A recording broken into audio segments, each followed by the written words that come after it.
Hello everyone. I wanted to do a quick check-in for week 2 with you and also take the opportunity to say hello from my Parisian balcony. It's a lovely sunny day today, warmest day of my trip outside of the first day.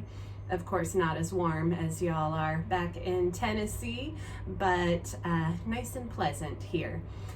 I also thought I would take the opportunity to mention to you a few of the kind of more noticeable intercultural differences here in Paris. For those who've traveled abroad, you'll know that these are just some of many.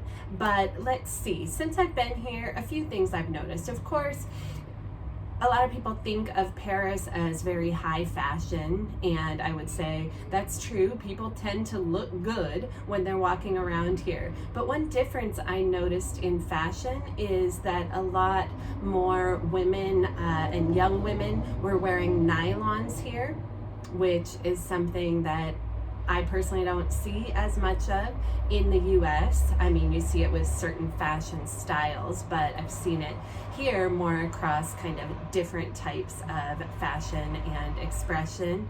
I also have noticed a lot more smoking here in public spaces, that is. So people next to you at a cafe might be smoking. There's a lot of outdoor seating, but there's not really separateness between food and eating and smoking. So that has actually caused my allergies to go into a little bit of an attack here. So I've been taking some medicine.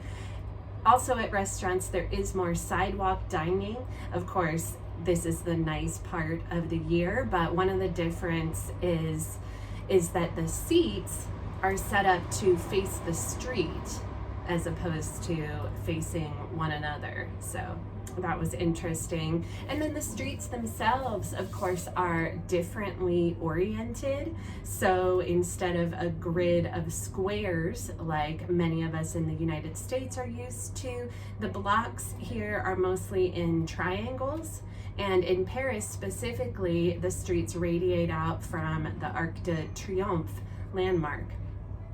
Let's see. Also, this is true in many cities in the United States, such as New York, but there's much more of a walking culture here. So even with the high fashion that I mentioned, you'll notice a lot of people wearing tennis shoes.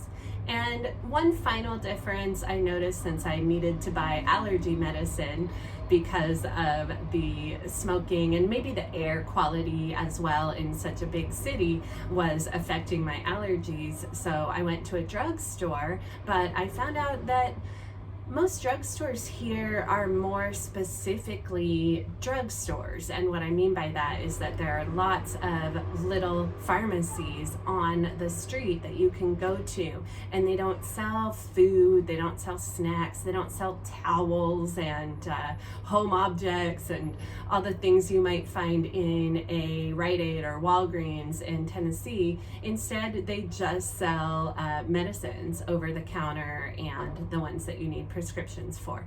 And most of these were closed on Sundays. So that may, of course, also tie to some of the deeper elements of culture. So the final thing I'll say, and I'll wrap up this little video, is that our reading and content for this week really focuses on the deep structure of culture. And one of the images in that lecture video you'll see is an iceberg. And all that stuff I just named, all that visible stuff, that's all the surface of the iceberg. That's what shows above the water. The deep structure goes much, much further. And it's those deep structure elements that, one, would take a much longer time to learn for a culture that is not our own.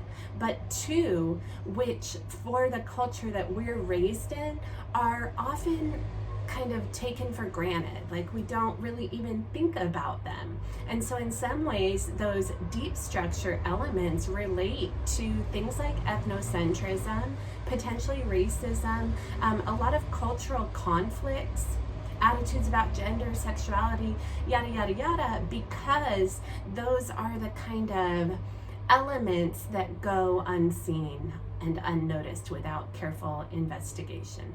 So it's great to have a chance to share some of this experience with you and tie it a little bit to the course concepts. I really enjoyed reading and engaging with your discussion posts online, and feel free to be in touch with me with any questions you may have. All right, take care.